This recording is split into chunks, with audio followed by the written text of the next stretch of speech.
आप सब खैरियत से होंगे। मेरे नाना को ने ये हमें एक गिफ्ट भेजा है। हम सोच रहे थे कि आपके साथ ही गिफ्ट खोलें। चलें खोलते हैं। देखिए आप,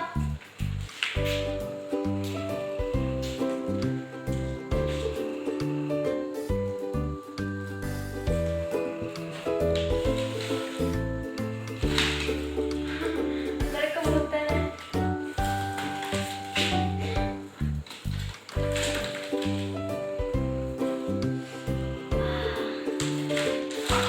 देखो दूसरा करा बाहर निकलो।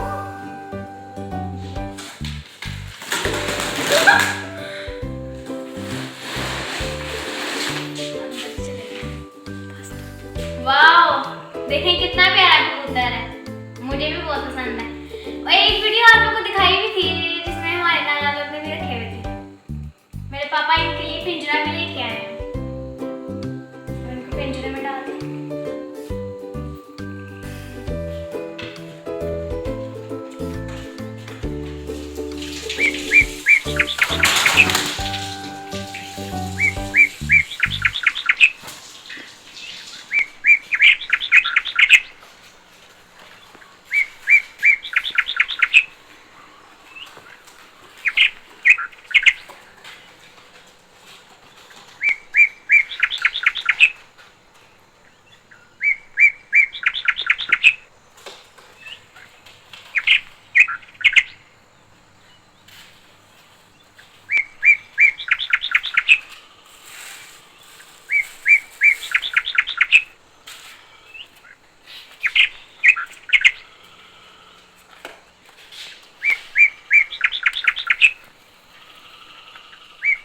तो दोस्तों अब हम बैठने लगे हैं इनका खाना और पानी।